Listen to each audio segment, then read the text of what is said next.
Selamat malam, Bro. Yang jelas ini Yesus Kristus kita akan mulai persiapan kita pada kesempatan malam hari ini. Saya mohon maaf kalau ada suara-suara yang lain yang mengganggu karena posisi saya sedang di luar gitu ya. Namun sebelum kita mulai, kita akan berdoa terlebih dahulu. Mari kita berdoa. Tuhan, malam hari ini kami berkumpul kembali untuk mempersiapkan kami mengajar anak-anakmu di bulan ini pertama sampai 2 bulan September tahun ini. Biar Tuhan persiapan ini berjalan dengan baik dan kami boleh bersama-sama bersatu saling menguatkan kebutuhan yang kami dalam nama Tuhan Yesus Kristus kami berdoa. Amin. Oke, rekan-rekan kita akan lihat dulu bahan kita secara overview bahwa bulan September ini untuk minggu pertama bahan kita adalah berjudul meniru yang baik atau yang buruk ya. Mana bacaan diambil dari 1 Samuel 11 sampai dengan 26. Tujuannya adalah anak menyadari bahwa yang meniru hal yang baik perlu meniru hal yang baik bukan yang buruk. Ini tentang kisahnya tentang anak-anak Eli dan juga tentang kisahnya Samuel gitu ya. Untuk kelas kelas kita dan juga kelas Esther bacaannya dimulai dari ayat 18 sampai dengan ayat 20 ya. Kalau yang kelas Daniel sampai dengan Esther ya, 18 sampai 26. Nah, kalau yang kelas-kelas lain mulai dari ayat yang ke-11 ya, 11 sampai 26. Ada sekitar 15 ayat. Nah, saya mau meminta tolong dari rekan-rekan semua untuk berpartisipasi dalam pembahasan kitab ini. Saya butuh 2 orang sukarelawan atau sukarelawati. Putus-putus ya? Oke. Saya coba. Ya, putus-putus. Saya coba aktifkan dulu supaya nggak putus-putus suara saya. Setting mana ya?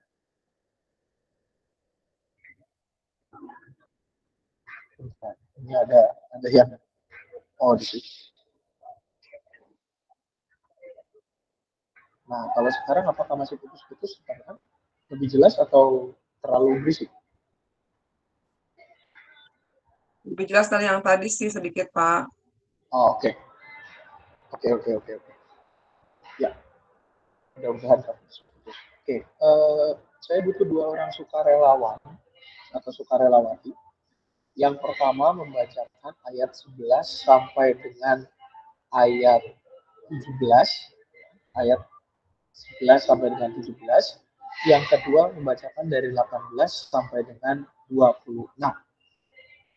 Untuk orang pertama, siapa yang mau membacakan dari ayat 11 sampai dengan 18? Silakan rekan-rekan. Saya bacakan, Pak Sam. Boleh, Bu. Terima kasih, Bu Kris. Ayat 11 sampai dengan ayat 18 ya, Bu. Ya, Oke. ya. Sekarang orang kedua ayat ayat 11 sampai 17 tadi yang orang pertama. Orang kedua 18 sampai 26. Siapa yang membaca? 18 sampai 26. Itu orang kedua. Saya bisa baca 18 sampai 26. Nah. Oh, Karomai. Oke, siap. Baik, rekan-rekan, silakan dibacakan menurut bagiannya masing-masing. Ayat 11 sampai 17. Lalu pulanglah Elkana ke Rama, tetapi anak itu menjadi pelayan Tuhan di bawah pengawasan Imam Eli. Adapun anak-anak lelaki Eli adalah orang-orang dursila. Mereka tidak mengindahkan Tuhan ataupun batas hak para imam terhadap bangsa itu. Setiap kali seseorang mempersembahkan korban sembelihan, sementara daging itu dimasak, datanglah bujang imam membawa garpu bergigi 3 di tangannya, dan dicucukkannya ke dalam bejana, atau ke dalam kuali, atau ke dalam belanga, atau ke dalam periuk. Segala yang ditarik dengan garpu itu ke atas, diambil imam itu untuk dirinya sendiri. Demikianlah mereka memperlakukan semua orang Israel yang datang ke sana, ke Silo. Bahkan sebelum lemaknya dibakar, bujang imam itu datang lalu berkata kepada orang yang mempersembahkan korban itu, Berikanlah daging kepada imam untuk dipanggang, sebab ia tidak mau menerima daripadamu daging yang dimasak, hanya yang mentah saja. Apabila orang itu menjawabnya, bukankah lemak itu harus dibakar dahulu, kemudian barulah ambil bagimu sesuka hatimu? Maka berkatalah ia kepada orang itu, sekarang juga harus kau berikan. Kalau tidak, aku akan mengambilnya dengan kekerasan. Dengan demikian sangat besarlah dosa kedua orang muda itu di hadapan Tuhan, sebab mereka memandang rendah korban untuk Tuhan. Ayat 18. Adapun Samuel menjadi pelayan di hadapan Tuhan.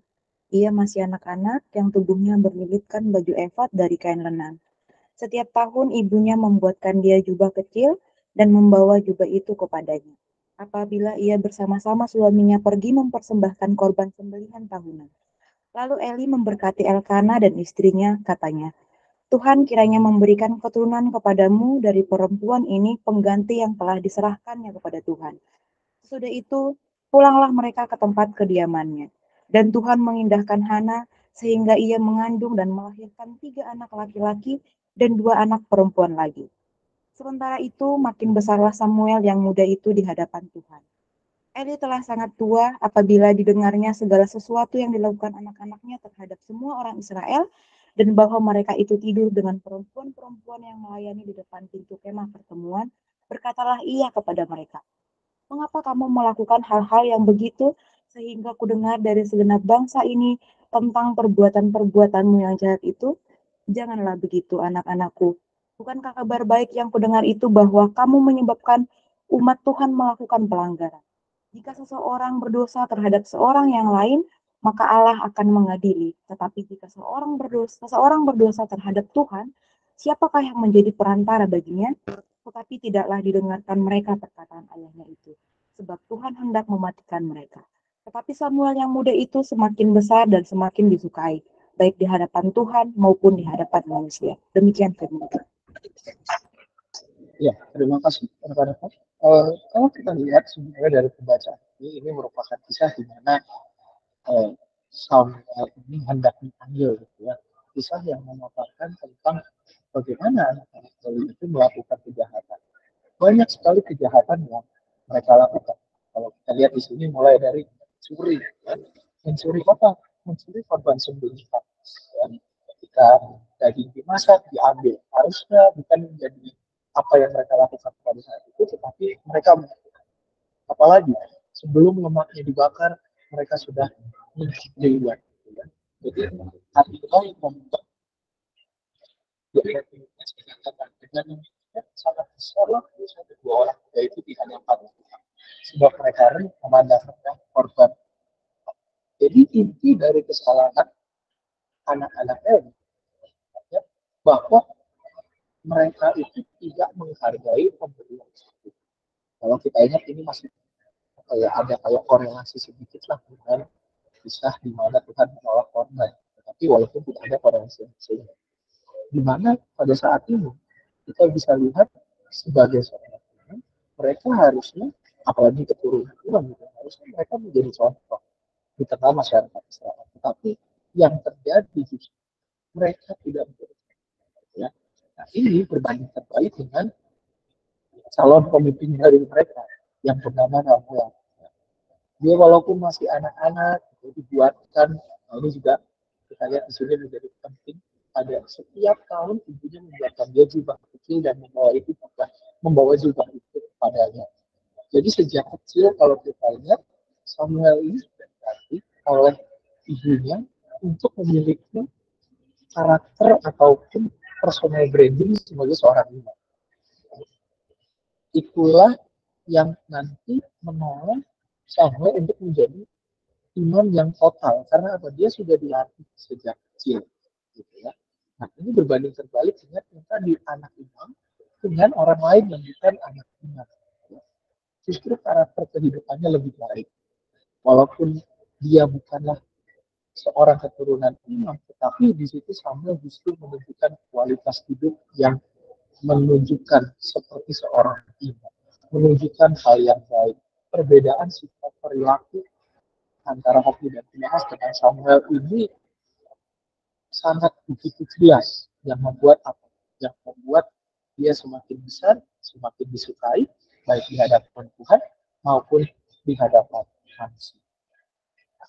Inilah yang mau kita ajarkan juga, pesankan kepada anak-anak bahwa di dalam dunia itu ada dua kalau lagi sekolah itu mengatakan ada dua jalan, lebar dan sempit mana kopi. Nah, tidak hanya dua jalan, tapi juga di dalam dunia ada dua contoh. Ada contoh yang baik, ada contoh yang kurang baik. Berarti melalui firman kita mau diajarkan untuk apa? Kita mau diajar untuk mencontoh yang baik, bukan mencontoh yang kurang baik. Sebagaimana yang dilakukan oleh Samuel. Dia tidak mencontoh yang jelek-jelek, walaupun dia tinggal bersama dengan istri dan anak-anaknya, tetapi dia tidak mencontoh yang jelek. Dia mencontoh hal-hal baik. Makanya ketika kita mencontoh hal-hal baik, maka kita akan semakin disukai, tidak hanya di hadapan Tuhan, tapi di hadapan manusia. Semua akan menjadi baik. Dan apalagi pada anak-anak kita, mereka masih muda. Mereka harus mencontoh hal-hal baik dalam kehidupan mereka yang akan menolong mereka menjadi generasi yang semakin baik, semakin disukai dan menjadi berkat bagi banyak orang. Nah, inilah juga yang nanti dinyatakan dalam ayat apa yang diambil dari Mazmur 34 ayat 15. Jauhilah yang jahat dan lakukanlah yang baik. Itu ayat hafalan kita untuk diberkatakan. Barangkali ada pertanyaan terlebih dahulu terkait bahan maupun juga ayat hafalan. Dipersilakan.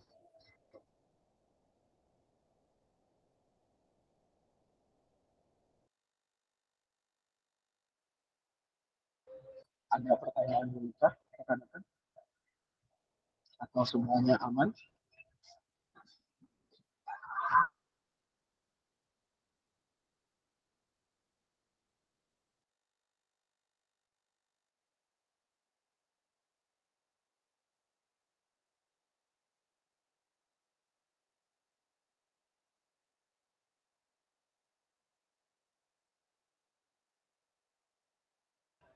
Kalau yang untuk kelas Daniel Esther, sudah tahu ya bacaannya, diambilnya, potongannya yang mana?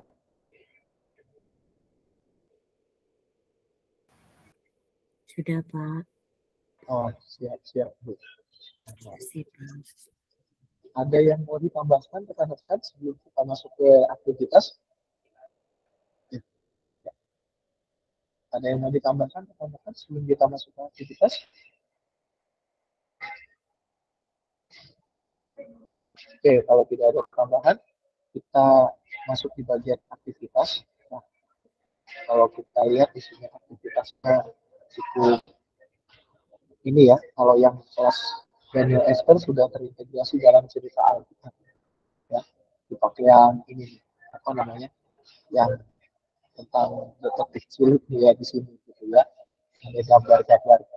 Kalau yang kelas apa namanya, ini saya pikir akan bisa digunakan aktivitasnya untuk yang kelas apa namanya, kelas Daud sampai dengan kelas Musa. Kelas Daud sampai dengan Musa ini aktivitasnya yang apa namanya, tentang ini. Jadi kita mau mengajak anak-anak membedakan mana perbuatan yang baik, nanti dikasih jempol ke atas, mana perbuatan yang kurang baik. Dan sekali lagi rekan-rekan, aktivitasnya ini sudah terintegrasi di dalam apa cerita kita, ya. Aktivitasnya sepertinya ini juga aman dan kita bisa mengajak anak-anak untuk membedakan mana yang baik dan mana yang kurang baik. Karena itu tujuannya hari ini.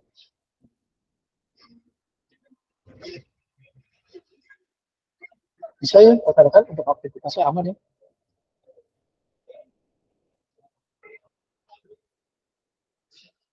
Aman, Pak. Aman, siap. Oke, kalau untuk aktivitasnya sudah aman, ini yang kelas apa namanya, Daud sampai Musa, lalu yang cewek yang ini, yang apa yang ada gambar-gambar ini adalah kelas Gabriel sampai dengan Esther gitu ya. Nah, lagu-lagunya rekan-rekan bisa dilihat di sini gitu ya. Ada biaya, ada senang biaya Tuhan, ada Tuhan cerita bagi kami. Rasanya tidak asing buat kita semua.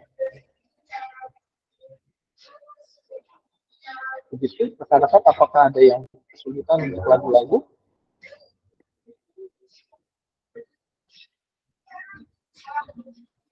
Sudah aman ya. Apakah ada pertanyaan lagi rekan-rekan sebelum kita melanjut ke bahan yang satunya?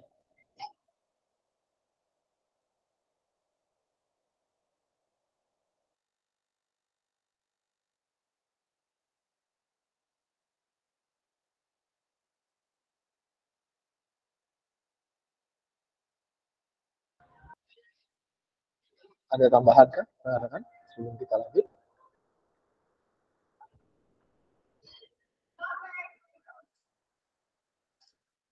Oke, kalau tidak ada tambahan, kita lanjut ke bahan minggu depannya.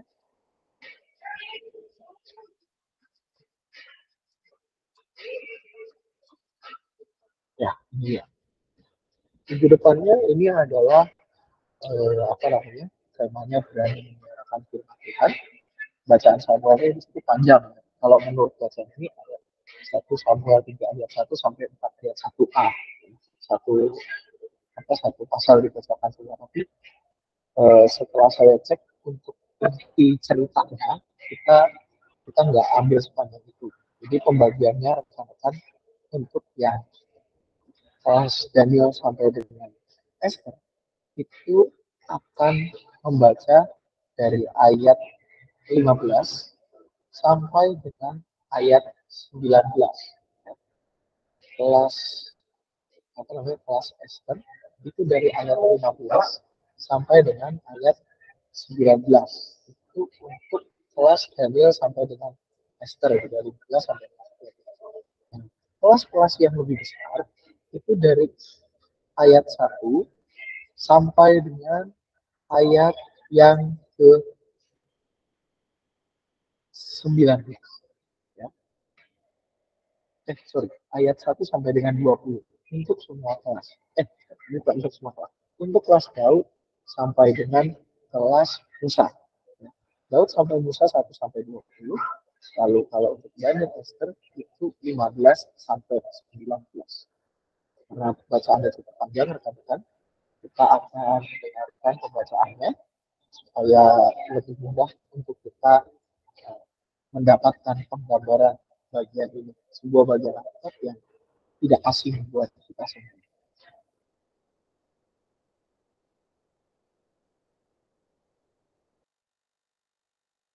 Satu Samuel pasal 3. Samuel terpanggil. Samuel yang muda itu menjadi pelayan Tuhan di bawah pengawasan Eli. Pada masa itu firman Tuhan jarang, penglihatan-penglihatan pun tidak sering. Pada suatu hari Eli, yang matanya mulai kabur dan tidak dapat melihat dengan baik, sedang berbaring di tempat tidurnya. Lampu rumah Allah belum lagi padam. Samuel telah tidur di dalam bait suci Tuhan, tempat tabut Allah. Lalu Tuhan memanggil, "Samuel, Samuel."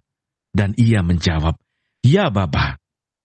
Lalu berlarilah ia kepada Eli, serta katanya, "Ya Bapa, bukankah Bapa memanggil aku?"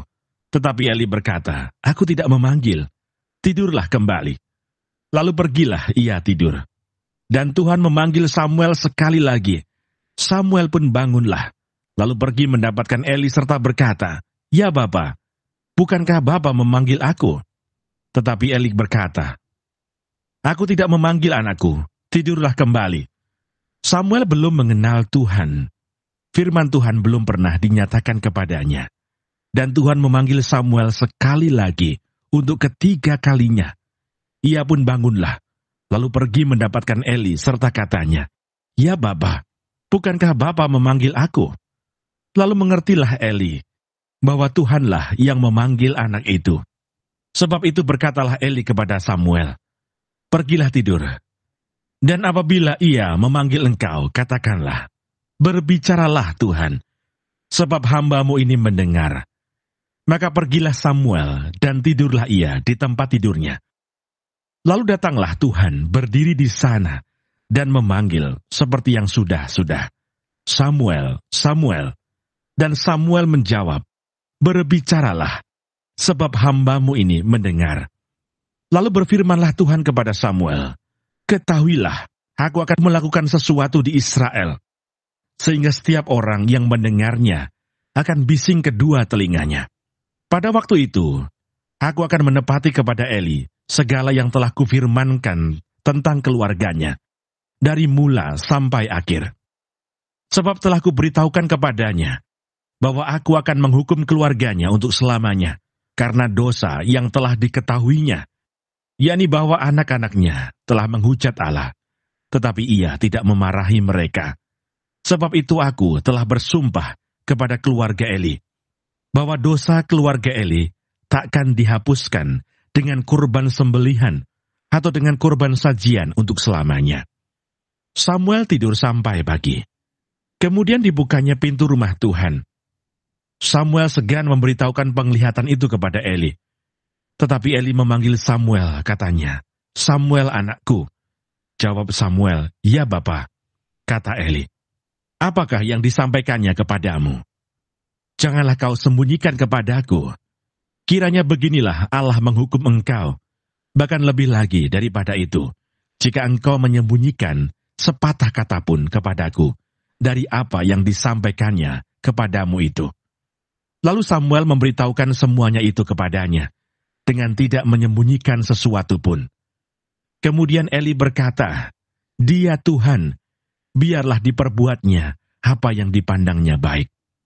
Dan Samuel makin besar, dan Tuhan menyertai dia, dan tidak ada satupun dari firman-Nya itu yang dibiarkannya gugur.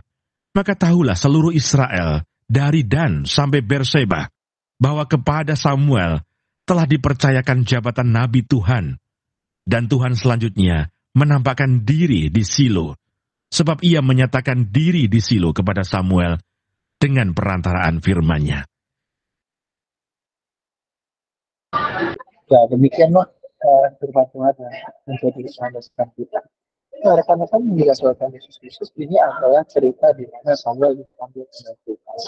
Ya, di mana Tuhan memanggil Samuel sebanyak 3 kali, bahkan bukan 3 kali. Kalau 3 kali di sini, kali ketiga kalau kita baca, ya, kali pertama dia masih mengira, oh, Imam Eli, bukan.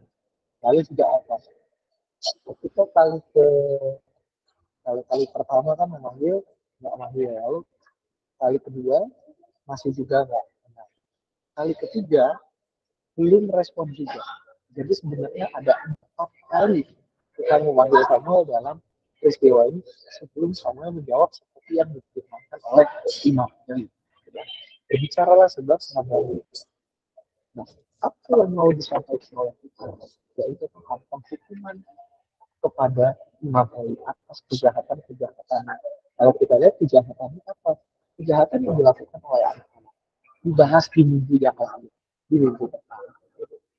Di situ kalau kita lihat ketika mendengarkan hal-hal yang berat itu, ketika ditanya oleh Imam Eli, Samuel sempat ragu untuk menjawab. Ketika dibilang, kalau kamu menyembunyikan, itu Allah akan menghukum, barulah dia ngomong. Keberanian untuk ngomong itulah yang menjadi titik berat pada hari ini. Karena apa? Samuel memberitahukan itu kepada Imam Eli, tidak menyembunyikan. Semua dikasih tahu. Kadang kalau anak-anak masih takut gitu kan, masih setengah-setengah gitu. Apalagi ini masih sekarang ini Samuel yang bilang, oh ya gini gitu. Nah, ini yang mau jadi kita ajarkan pada anak-anak pada minggunya.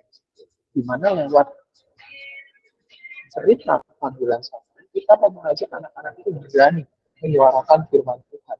Mau firman Tuhan yang baik ataupun firman Tuhan yang tidak baik. Dan dampaknya nanti apa? Kalau kita lihat di dalam Alkitab, Samuel ini makin besar. Dan juga apa? Samuel telah dipercayakan jabatan Nabi Tuhan. Artinya, Samuel selain menjadi hakim, dia juga menjadi nabi. Dia menjadi penyampai dari firman yang Tuhan berikan pada bangsa Israel. Apa yang mau kita ceritakan pada anak-anak? Kita mau ceritakan pada anak-anak bahwa kita sebagai para hamba Tuhan, walaupun kita masih kecil, kita harus menyuarakan firman Tuhan. Seperti Samuel yang tidak terpotong-potong untuk menyuarakan firman Tuhan, itu juga yang harus kita lakukan. Di mana kita menyuarakan firman Tuhan lewat apa? lewat yang pertama pikiran kita harus berarah kepada perbuatan kita, bukan perbuatan yang tidak mencerminkan identitas kita, tapi perbuatan yang harus mencerminkan kasih. Dan juga apa? Pikiran, perkataan, dan perbuatan.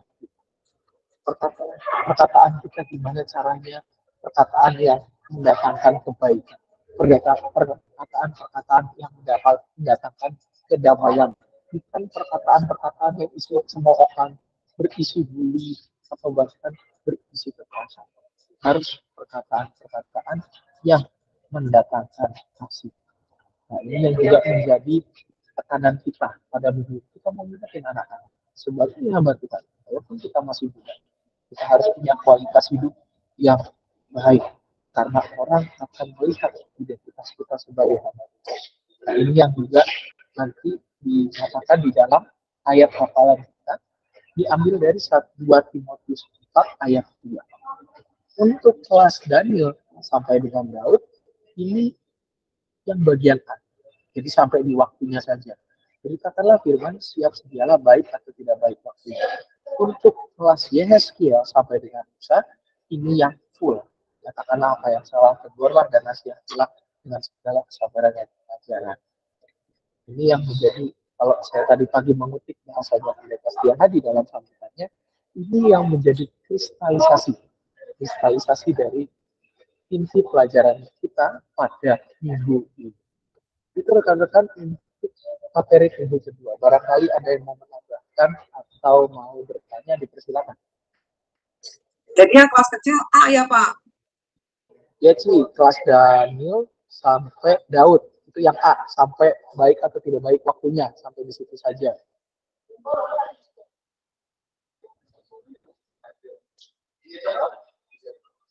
Itu sih, kurang lebih.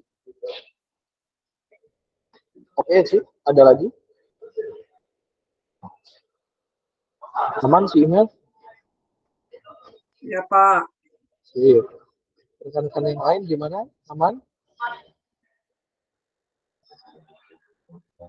Oke, kalau sebenarnya bahannya safe sih. Untuk bulan ini kita bicara dari kitab Samuel, jadi perjalanan hidup Samuel. Sebelum nanti terakhirnya itu kalau saya lihat Samuel itu memilih raja. Ya, karena kan bangsa Israel pada akhirnya nanti meminta raja. Safe sih harusnya bahan sebulan. Kita lanjut ke untuk aktivitas rekan-rekan. Untuk aktivitasnya, gitu ya. Ini apa namanya? Kalau yang Daniel sampai dengan Esther, kita mau ajak mereka tebak suara ya. Video tebak suara bisa ada di Google Drive atau bisa pakai suara-suara yang kita bisa cari di YouTube dan teman-temannya gitu ya. Nanti kita mau coba ajak anak-anak aktivitas kelas Daniel sampai dengan Esther itu untuk tebak suara. Nah, untuk yang kelas Daud sampai dengan apa namanya? Sampai dengan Musa, maka kita mau mengajak aktivitas itu untuk membuat daftar. Ya, daftar apa? Daftar, nah ini seperti itu. Seperti yang dicantumkan di dalam bagian kita. Dari kelas Daud sampai dengan kelas Musa.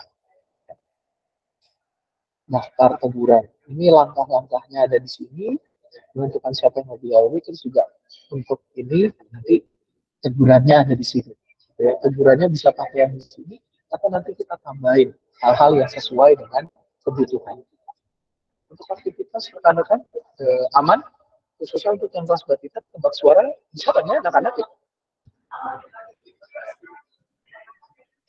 Berarti cari di YouTube suaranya ya Pak, misalnya suara ambulan gitu Pak. Iya, cari di YouTube bisa sih, atau ya di sumber-sumber yang lain, atau kita mau bikin sendiri, boleh. Suara binatang juga boleh Pak. Boleh sih, di sini boleh di daftarnya ada. Ini kan ada ini, ya, ini kan ombak, dogs barking kan berarti Putin sedang bersabda kalau apa namanya dogs barking. Oh ya. Atau mau nunjukin video tentang apa lomba yang menurut seperti suara ininya, suara eh, gembalanya itu juga bisa pakai itu. Ada videonya yang pernah saya pakai di Canva. Udah lama banget.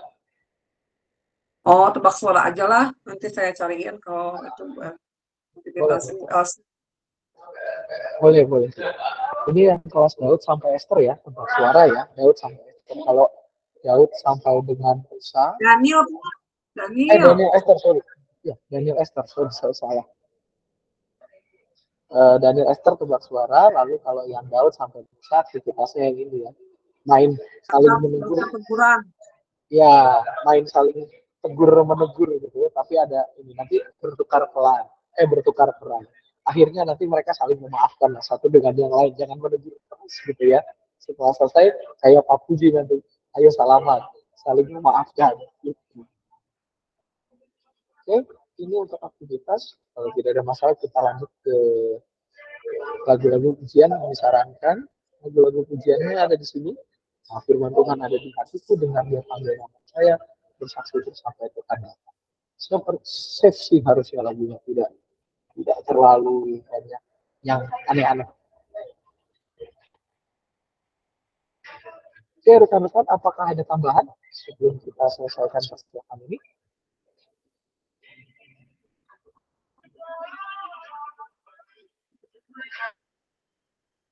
Nanti punten berarti Bu Kris sendiri kali. Kak Marsha nggak ikut persiapan nih.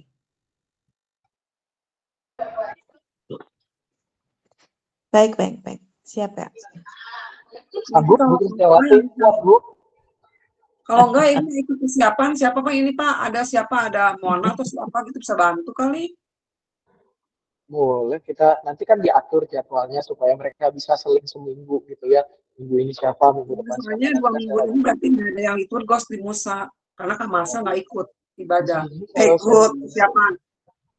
Kalau saya lihat ada Yulita, ada Satina di sini ada. Satina di sini Tina ada. kan di Esther Pak. Bu Kristiawati di mana? Musa. Oh, alah. Sorry. Yulita di sini ada. Ya, tinggal Yulita sih. Bisa lah nanti diatur jadwalnya.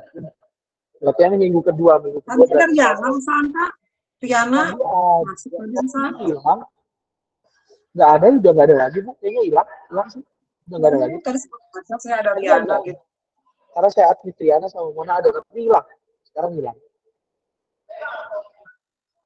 Tinggal Yulita ditinggal sendiri. Ya nanti kita atur aja jadwalnya untuk anak-anak ini. Jadi mereka punya slot gitu ya.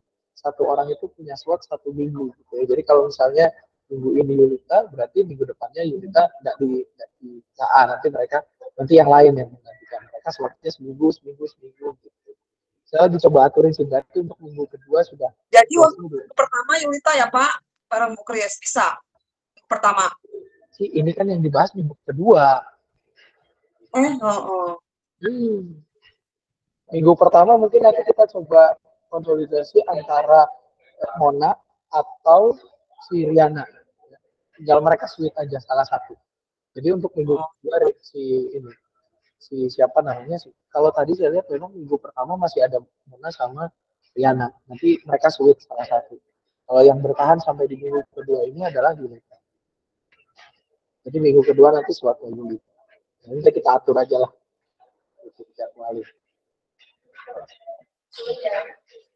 Oke, itu sih.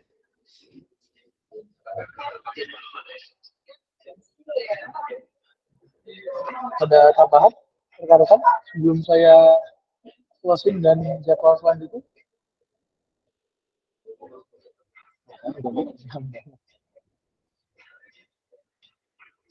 Oke, kalau tidak ada tambahan rekan-rekan, maka persiapan selanjutnya kita akan lakukan pada tanggal sudah normal lagi ya, 9 Agustus ya, 9 Agustus 2023, jamnya jam 7 itu hari Sabtu ya.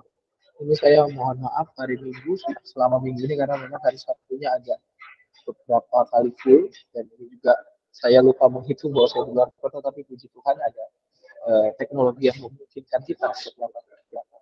Jadi untuk persiapan minggu ke-3, 4, 5 September 2023 kita akan lakukan pada tanggal 9 September. 9 September jam 7 malam startnya seperti biasa. Persiapan GSM. Saya ganti dulu, saya harus bikin supaya nggak skip.